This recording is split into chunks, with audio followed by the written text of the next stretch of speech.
Nosso amado Deus, nosso eterno e soberano Pai, o Senhor é Deus acima de todos os povos. Ninguém zela mais pela tua glória do que o Senhor mesmo. Nós não temos a capacidade de compreender a tua imensidão, o teu poder, a tua majestade, a tua eternidade, os seus atributos, Pai, eles são além da cognição humana. Mas mesmo assim, o Senhor resolveu se revelar a nós, e nós nos surpreendemos com o Senhor a cada momento. E eu quero então, Pai, junto com os meus irmãos, exaltar a tua majestade, a tua glória e te agradecer, porque o Senhor se revelou a nós, e o Senhor nos alcançou, e o Senhor nos uniu no corpo de Cristo, que é a igreja, e o Senhor nos deixou a tua palavra revelada, mas o Senhor também escreveu nos nossos corações. Ó Deus, a gente sempre clama aqui, Pai, pelos nossos queridos, os nossos próximos, a nossa família. E eu queria então, Pai, assim como o irmão Dom, clamar ao Senhor sabedoria. Como agir, Pai, ali com o cônjuge, para manifestar a tua glória, a tua salvação. Como agir, Senhor, ali com os nossos filhos, para manifestar a tua glória e salvação. Como agir, Senhor, com os nossos pais, para manifestar a tua glória e salvação. Como agir, Senhor, com os nossos irmãos, com os nossos vizinhos, com os nossos amigos, com os nossos primos, com os nossos tios, com os nossos colegas de trabalho, para manifestar a tua salvação. Revela aquele link, revela aquele meio, aquela forma que o Senhor mesmo desenhou. Porque o Senhor nos deu o ministério da reconciliação. O Senhor nos reconciliou consigo em Cristo Jesus e nos deu o ministério da reconciliação. Nós somos embaixadores de Cristo, como se Deus mesmo exortasse o mundo por nosso intermédio. Dá-nos sabedoria, Pai, para manifestar a tua glória e a tua salvação, que tem um nome e é Jesus. Nós oramos, Pai. Nós oramos no nome daquele que nos salvou, daquele que tomou o nosso lugar, daquele que se fez pecado por nós, daquele que cumpriu a justiça e encontrou o teu amor lá na cruz, em nome de Jesus. Amém.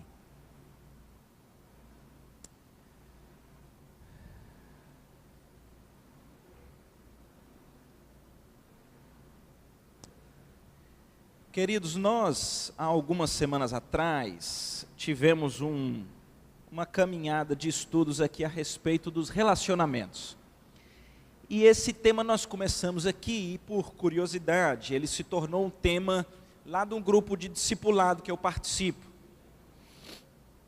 E esse tema sobre os relacionamentos, ele envolve naturalmente toda a esfera de convívio nosso. Toda a esfera de convívio.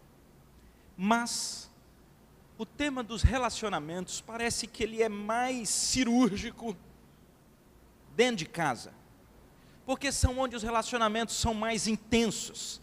Eles são intensos no tempo, porque a gente se vê muito junto, está sempre muito perto, e eles são muito intensos na intimidade, porque dentro de casa nós somos quem nós somos. A gente às vezes na igreja consegue até enganar um pouco mais, né? Mas em casa os relacionamentos são muito intensos. E lá no grupo do discipulado esses dias, nós fomos pegos com uma pergunta que me parece uma pergunta importante para nós que conhecemos o Senhor, para nós que temos o temor do Senhor, para nós que somos salvos, mas que também temos problema nos relacionamentos. A pergunta é muito simples, e eu vou perguntar para vocês, e vocês vão então responder aí. Biblicamente falando, de quem deveria ser a iniciativa para restaurar um relacionamento que trincou, que está adoecido? De quem seria a responsabilidade pela iniciativa da restauração de um relacionamento que não está bem? Seria de quem ofendeu ou seria de quem foi ofendido? Vocês entenderam minha pergunta? Eu vou perguntar de novo, porque vocês estão aí pensando. Biblicamente falando, preste atenção, eu estou partindo de um pressuposto da nossa classe, gente do Senhor. Conhece o Senhor, ama o Senhor, se submete à palavra, quer saber as respostas nas Escrituras, porque pede a Deus sabedoria e capacidade de viver segundo a palavra. E a minha pergunta então é, biblicamente falando, de quem deveria ser a iniciativa para restaurar um problema num relacionamento? Seria essa iniciativa, biblicamente falando, da pessoa que ofendeu o outro? Então é quem ofendeu que deveria ir buscar, deveria ir conversar, deveria ir tratar do assunto e buscar a restauração, ou não? Ou deveria ser do que foi ofendido, aquele que foi ferido, aquele contra quem foi feito o pecado? Esse é que deveria procurar o ofensor e tratar da questão para restaurar o relacionamento. Biblicamente falando, de quem deveria ser a iniciativa? Quem ofendeu ou de quem foi ofendido? Boa pergunta? Boa pergunta? Boa pergunta. Eu vou ler 2, 3 textos, e aí a gente volta para perguntar essa pergunta, na expectativa de que Deus esclareça para nós, tá bom? Primeiro texto, Mateus capítulo 5. Atenção, nós vamos ler os textos e eu vou refazer as perguntas.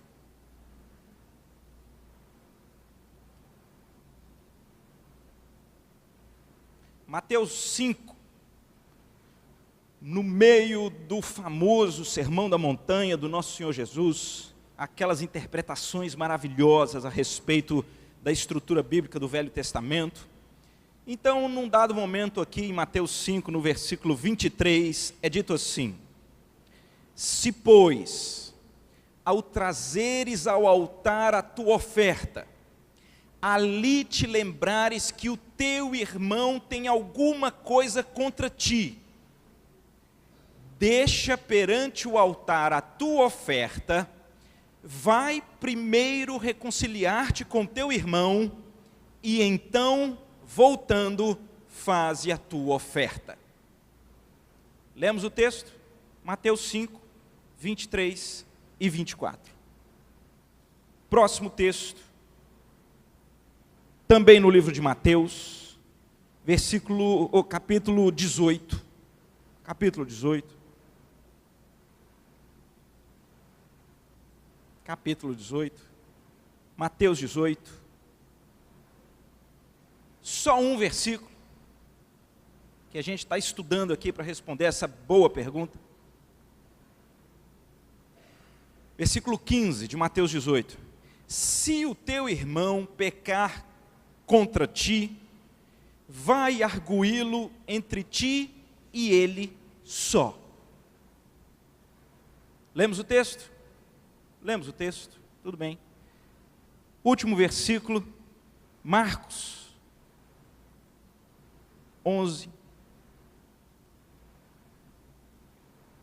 Marcos 11.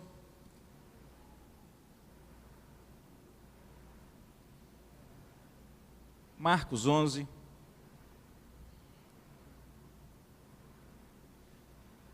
Versículo 25, apenas. Marcos 11, 25. E quando estiverdes orando, se tendes alguma coisa contra alguém, perdoai, para que o vosso Pai Celestial vos perdoe as vossas ofensas.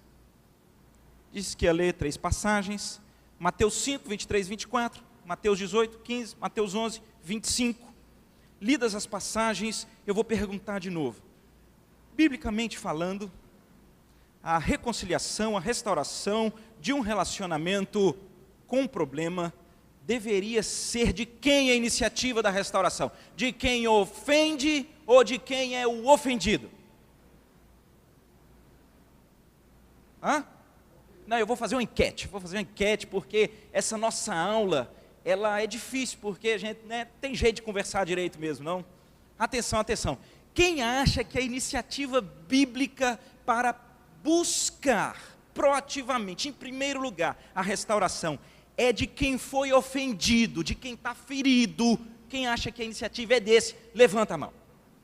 Levantou a mão, uma turma boa, turma boa. Atenção, atenção agora.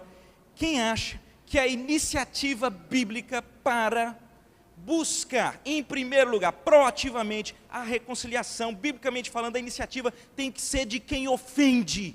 Quem acha que tem que ser de quem ofende, levanta a mão. Também. Temos uma turma menos. Parece que quem ofende é menos, quem é ofendido é mais, né? Quem aqui não quer responder a pergunta? Boa. Tem uma turma também, eu não quero responder. Eu estou aqui, eu nem sei porquê. Não quero falar. Vim aqui para ouvir. Eu quero então a ajuda dos mestres linguísticos aí do português. Nós vamos tentar interpretar rapidamente os nossos versículos, tá bom? Mateus 5, 23 e 24. Não, eu vou começar com Mateus 18. Mateus 18. Nós lemos o versículo 15, não foi? Nós lemos o versículo 15. Tudo ensino do Senhor Jesus. Se o teu irmão pecar contra ti, vai arguí-lo entre ti e ele só. Se ele te ouvir, ganhaste o teu irmão. Atenção, pergunta, lendo esse texto, quem o Senhor Jesus está ensinando aqui que deve ter a iniciativa para buscar a reconciliação? É o ofensor ou o ofendido? Quem? O ofendido. O Senhor Jesus está falando aqui para quem em algum relacionamento está ofendido. Ele está dizendo, se você está ofendido, se você está ferido, então cabe a você ir ao seu irmão, e você precisa conversar com ele, você e ele só, e se ele te ouvir, reconciliado está. Certo? Certo. Mateus 5. Mateus 5. 23 e 24. Abram lá. Se, pois, ao trazeres ao altar a tua oferta, ali te lembrares que o teu irmão tem alguma coisa contra ti, deixa perante o altar a tua oferta, vai primeiro reconciliar-te com teu irmão, e então voltando, faze a tua oferta. O que Jesus está ensinando aqui? Que quem deve ter a iniciativa para reconciliar é o ofendido ou o ofensor? É quem? Aí é que a gente tem que olhar para o texto. O que quer dizer essa expressão? Se você lembrar que alguém tem algo contra ti. Quem ofendeu quem? Hã? Você fez o quê? Ofendeu ele. E então você sabe que ele tem alguma coisa contra você. Então você deve fazer o quê? Você tem que primeiro ir e reconciliar com seu irmão.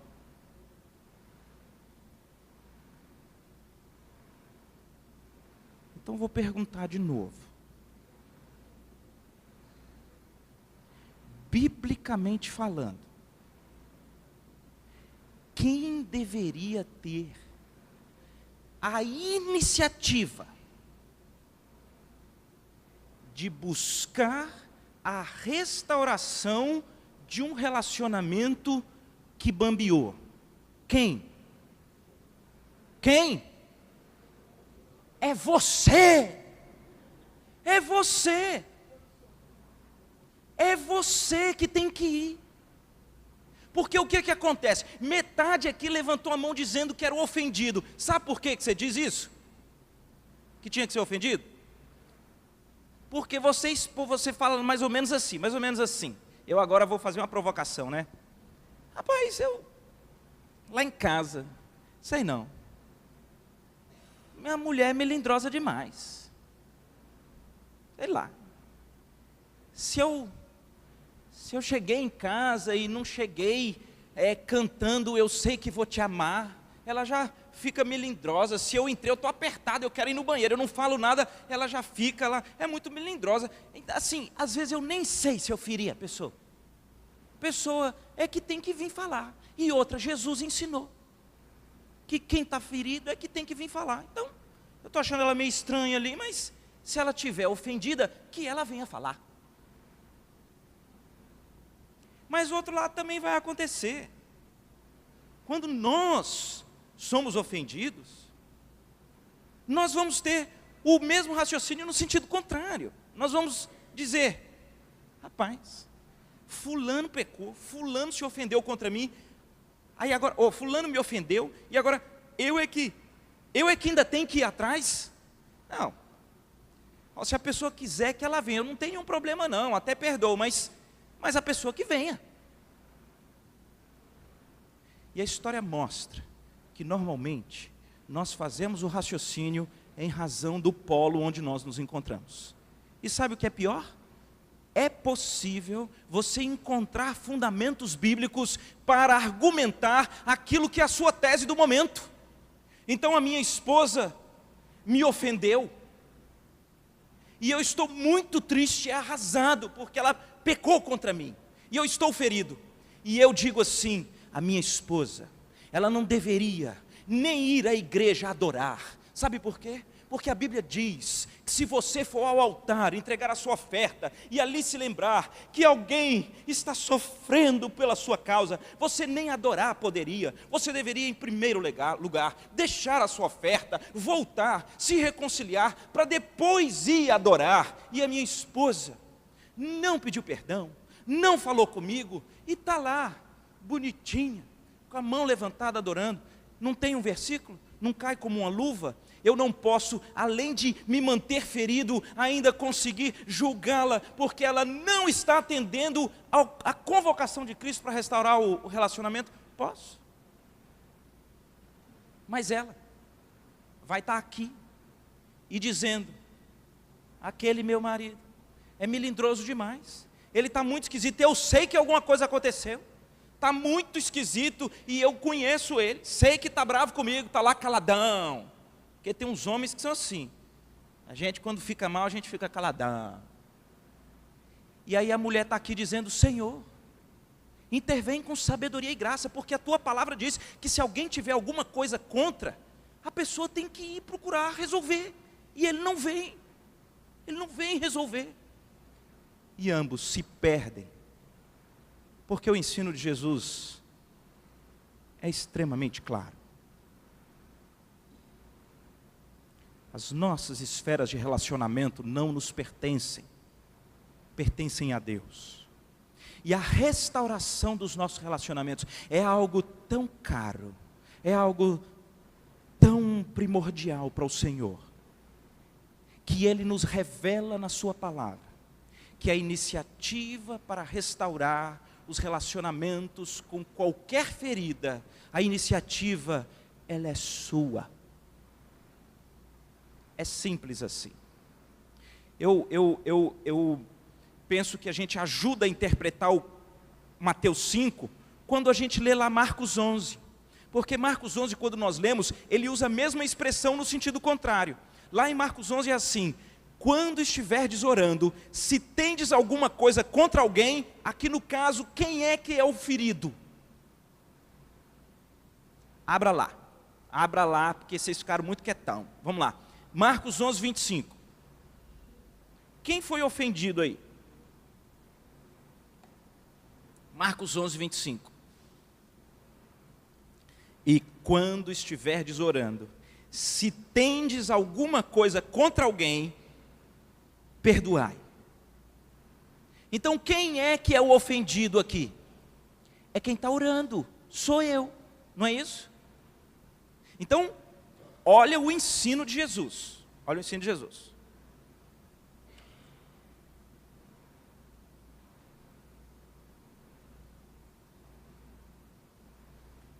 Se você for adorar a Deus, levando a sua oferta ao altar, e ali você lembrar que alguém tem algo contra você, em outras palavras, você que ofendeu, você deveria suspender a adoração. E você deveria buscar reconciliar o relacionamento. Preste atenção, ele manda suspender a adoração quando você é o ofensor, quando o outro é o ofendido. Em Marcos 11, 25, ele diz assim: se você vai orar, e você que é o ofendido, e a coisa não está resolvida, quem tem que suspender a oração é você. Você quem? O ofendido. E você precisa resolver. E aí Marcos, num versículo só, ele já ensina como é que alguém ofendido está pronto para orar. Quando ele suspende a oração, para ele perdoar. Então, se vocês não acharem que eu estou forçando nenhum dos textos, eu olho para as Escrituras e acho que ela está dizendo assim: se você está com uma crise no seu relacionamento, então você não está pronto para adorar e nem para orar.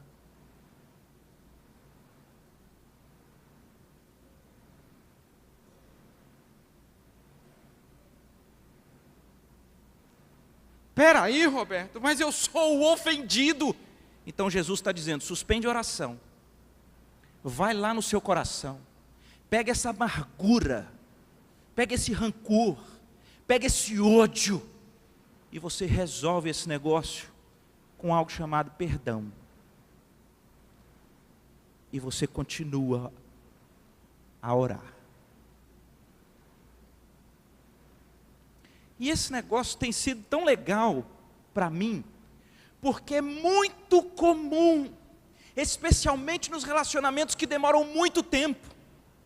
A mulher vai dizer: mas sempre sou eu que tenho que procurar, sempre sou eu que tenho que falar, sempre sou eu que tenho que chamar, sempre sou eu, se eu não...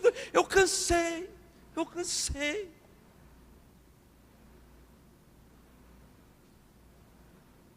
É o Senhor Jesus quem está dizendo: eu te chamei para a iniciativa, eu te chamei para você reconciliar. Não é uma questão de avaliação dos casos concretos, é uma questão de percepção do quão relevante é para o Senhor que nós tenhamos uma caminhada de reconciliação nos relacionamentos que Ele nos lançou. Parece que nós não entendemos, nós somos capazes, camarada, tem uns que falam muito, outros falam pouco. Eu conheço gente, e não é daqui não, para ninguém, né? Lá de Brasília, um cara era muito amigo meu. Um dia ele me confidenciou que ele ficou 3 meses sem falar com a mulher. Que ele ficava tão que ele fazia tchac, tchac. Não falava. Mas quando o cara fala, e ele começa a falar dela, meu amigo, porque ela e o cara quando fala, até você tem ódio da mulher do cara. Não é assim que acontece? Com qualquer um que você vai conversar, você logo cola o coração e fala, meu Deus do céu. Só que o Senhor Jesus mostra para nós uma coisa diferente. Ele nos deu o ministério da reconciliação, que nos faz, como foi pregado aqui, e eu não conseguia nem levantar do banco ali, nós exercemos o ministério da reconciliação de um mundo perdido com Deus. Deus exerce o seu amor para conosco no ministério de reconciliação, e Ele nos chama ao ministério da reconciliação do povo com Deus, mas Ele nos chama ao ministério da reconciliação nos relacionamentos onde nós estamos inseridos. E a relevância é tal, que o Senhor está dizendo, eu prefiro que você que está aqui com a mão levantada dizendo, né, vamos adorar a Deus, e lá no seu coração você se lembra, eu feri o meu filho, eu feri o meu cônjuge. Para, volta, vá lá. E só tem um remédio para você se reconciliar quando você feriu. É o arrependimento. É você assumir a integral responsabilidade da sua culpa. Ainda que na sua mente, 80% do erro foi do outro. Mas se aqueles seus 20%, que foi pecado seu, da sua ira, ou da sua omissão, é daqueles 20% que o Senhor Jesus está dizendo, para você ir lá, e você se reconciliar, você pede perdão, você busca um protocolo de intenção, para na força do Senhor, não voltar àquela mesma lama do pecado. Então você volta, e você continua a adorar. Essa é a extensão da relevância que Deus dá para os nossos relacionamentos.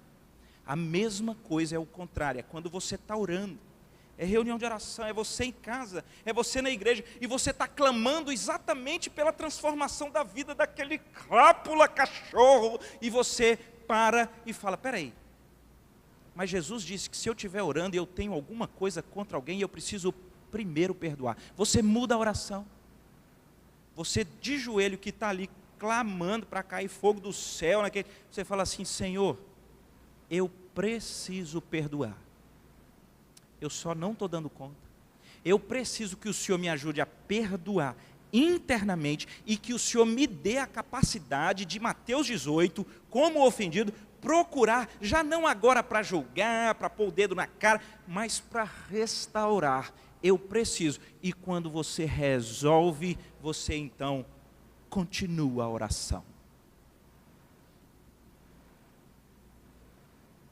A minha palavra é simples, meu irmão. Qual é o relacionamento no qual você ofendeu ou foi ofendido, que as coisas não estão restauradas e você continua achando que a responsabilidade da iniciativa é do outro? Qual é? Está errado.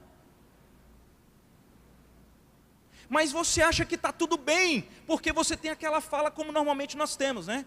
Rapaz, eu não tenho nada contra não, eu só não quero ver falar e nem pintado de ouro, mas não tem problema com a pessoa não, não é assim que a gente faz? E quanto mais a gente vive numa cidade grande, quanto mais a gente tem, né, essa imensidão de pessoas, quão mais fácil é nós irmos deixando esferas de relacionamento sem solução. Por quê? Eu mudo de igreja. Por quê? Eu mudo de esposa. Por quê? Eu deixo os filhos para lá. Por quê? Eu mudo de trabalho. Porque eu mudo. E você vai fugindo. E essa nunca foi a forma do Senhor Jesus. Mas essa altura do campeonato, alguém pode estar aí, olhando lá para o seu coração, foi ofendido, ou ofendeu, porque normalmente quem ofende, ele tem dificuldade de reconciliar, porque na mente dele, não era para ter causado tanta ferida, né? Ele sempre acha que o outro é melindroso, e às vezes quando quem ofende vai reconciliar, só piora, né? A pessoa vai falar assim, olha, eu não sei se aconteceu alguma coisa ou não, mas se aconteceu qualquer coisa, aí você me perdoa. Não é assim que a gente faz. É como se você estivesse enfiando uma faca lá na pessoa, dizendo assim: oh, você é melindroso demais, é difícil demais, eu nem sei o que é que você está chateado ou não, mas o que foi, me perdoa. Isso não é pedido de perdão. Pedido de perdão, você precisa identificar qual que é a esfera, ainda que na sua mente mínima, de responsabilidade, de pecado seu, naquela crise do relacionamento, e você encontrá-la, e você assumir total responsabilidade, e você verbalizar o perdão, porque senão a gente faz é menosprezar os outros, porque nós não vamos na extensão do real problema que gera a reconciliação. Fiquei pensando no ensino do Senhor, porque eu não sei se vocês já pararam para pensar por essa ótica. Como é a sistemática da salvação?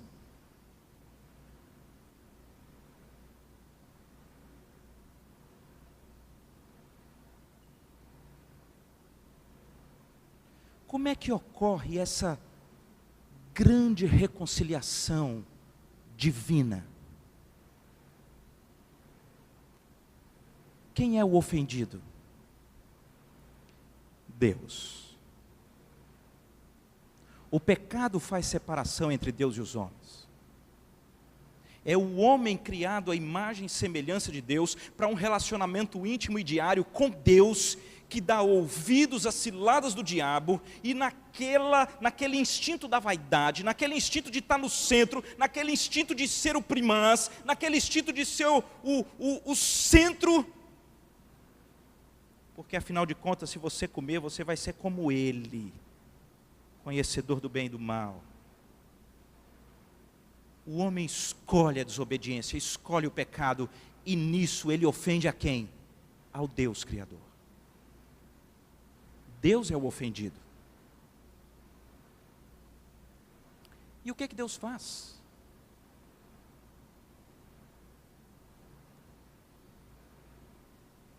Deus que é o ofendido, o próprio Deus agora vem em carne na segunda pessoa da Trindade, que é Deus, e Ele vem para se tornar o ofensor. E a reconciliação divina é uma iniciativa daquele que é o ofendido, mas que se transforma no ofensor.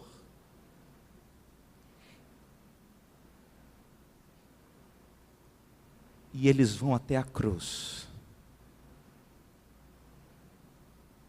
Ofendido e ofensor, sendo Deus,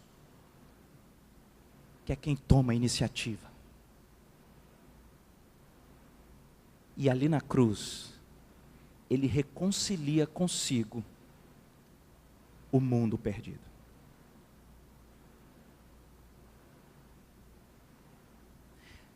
A reconciliação com Deus é um mistério tão fantástico que Ele consegue, no ministério da reconciliação, tomar a iniciativa como ofendido e ofensor, para que nós fôssemos reconciliados com Ele. E sabe por quê? Para que você, meu irmão, quer seja o ofendido ou o ofensor, no relacionamento trincado, você consiga ter para onde olhar, você consiga ter uma fonte de amor inesgotável, na qual você será capaz de ter a iniciativa e de reconciliar os seus relacionamentos. Não há outra forma. É só na cruz. Quando você, querido, lá no seu íntimo, diz a uma pessoa, no seu íntimo: eu não dou conta de perdoar. Não dá. Você precisa lembrar que que é o Senhor Jesus, que é Deus, que vem do plano eterno, que nasce do ofendido, que Ele se torna pecado por nós.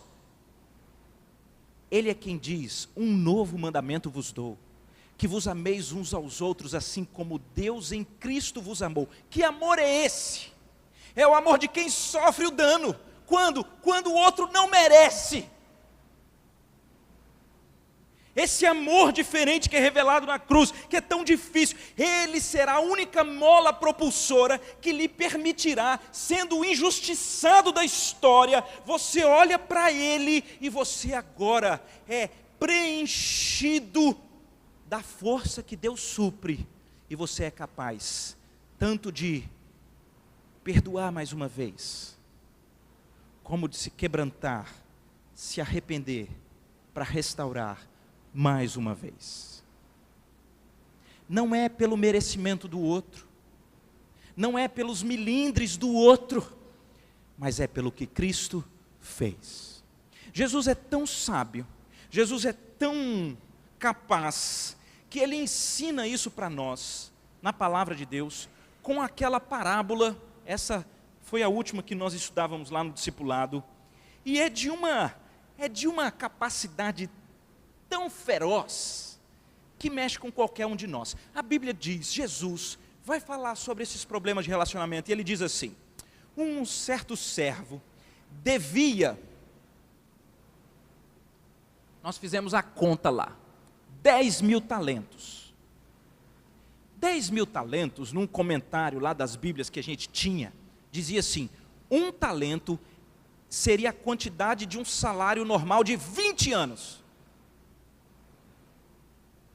Só que o cara devia 10.000 talentos. Então tem que ser 10.000 vezes 20 anos.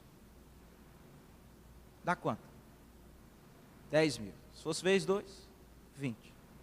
Às vezes 10, dá quanto? 200.000 anos? 200.000 anos? 200. O cara tinha uma dívida que ele levaria 200.000 anos para pagar. É o que Jesus está falando. Lê lá. E aí ele diz que a pessoa, esse servo, ele não tem noção da dívida que ele tem. Sabe por quê? Porque ele chega para o rei e diz: sê paciente comigo, que tudo te pagarei. Só que são 200.000 anos. Mas a Bíblia diz que o rei olha para aquele servo e diz: eu lhe perdoo a dívida. E ele sai dali saltitante, regozijado, porque o grande rei, que é o Senhor sobre toda a terra, da qual ele é um dos servos, perdoou. Mas a Bíblia diz que quando ele chega lá nas suas redondezas, na sua casa, aparece um que devia para ele 100 denários. Arredondando aqui, dá mais ou menos 6 meses de trabalho. Nos mesmos comentários bíblicos, os irmãos podem ir atrás. Então é mais ou menos assim que Jesus diz.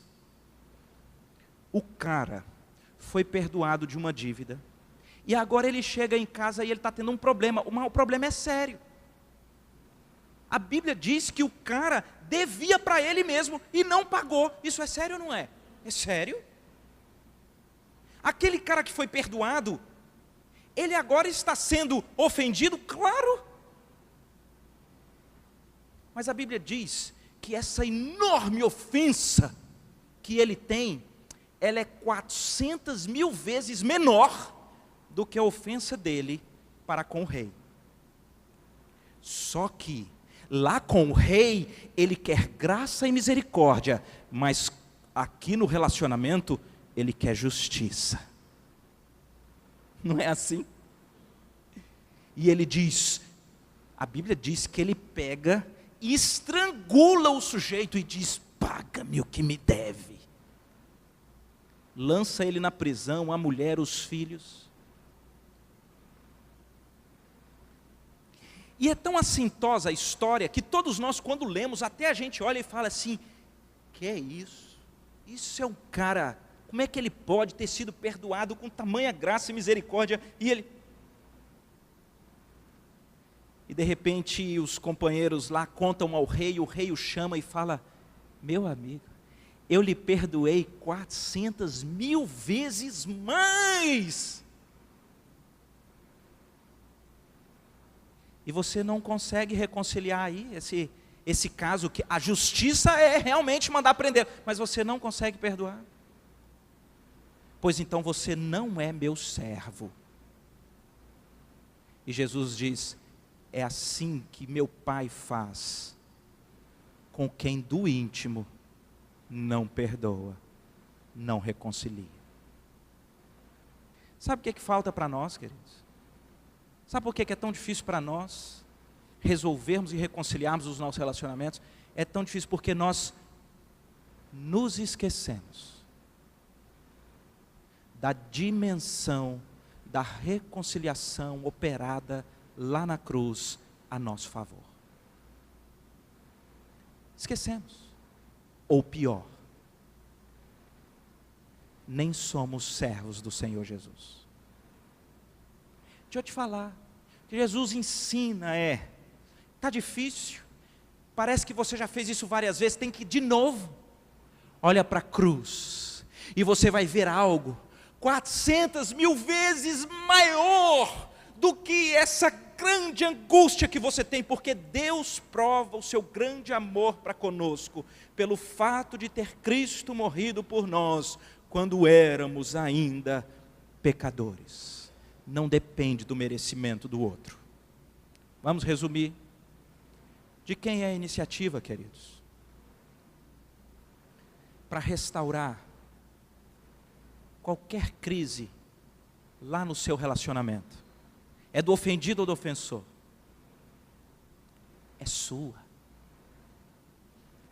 É sua. Mas qual é o tamanho da necessidade, da urgência de resolvermos as questões do nosso relacionamento? A urgência é simples. Suspenda aqui a adoração. Suspenda a oração. Vá pedir perdão. Ou vá perdoar. Então você volta. Continua a adorar. Continua a orar. Terceiro ponto. Quando é que você vai conseguir isso? Não é quando você sair daqui dizendo: tá bom. Aquele cara fica gritando lá: tá bom, eu perdoei. Não. Você vai conseguir isso quando você olhar para trás. Quando você olhar para a cruz. E você pensar: eu não acredito. Se a ojeriza que Deus tinha para comigo for 400.000 vezes a mais do que a ojeriza que eu estou de fulaninho, então realmente eu nunca tinha entendido a dimensão da cruz. E a glória do Senhor na cruz vai te esmagar, mas ela vai te empoderar, e você vai restaurar os relacionamentos menos improváveis, na força que Deus supre. Vamos orar. Senhor, te louvo pela tua palavra, te louvo pelo teu ensino. Eu só não posso deixar de dizer para o Senhor o quão isso é difícil, o quão nos sentimos pequenos diante das complicações dos relacionamentos que surgem na nossa vida. Tem hora que a gente cansa, Senhor. Tem hora que a gente diz: não dá mais não. Tem hora que vem um senso de falência. Tem hora que a gente olha e fala assim: eu já fiz tudo e mais um pouco que achava que podia fazer. O Senhor sabe quantas vezes nos vem o desejo de jogar a toalha e gritar: eu desisti. De repente o Senhor tem uma conversa com a gente, não é com o outro, é com a gente. E o Senhor fala para mim, fala para os meus irmãos, que o chamado da restauração, da reconciliação, das esferas de relacionamento que te pertencem, essa iniciativa é nossa.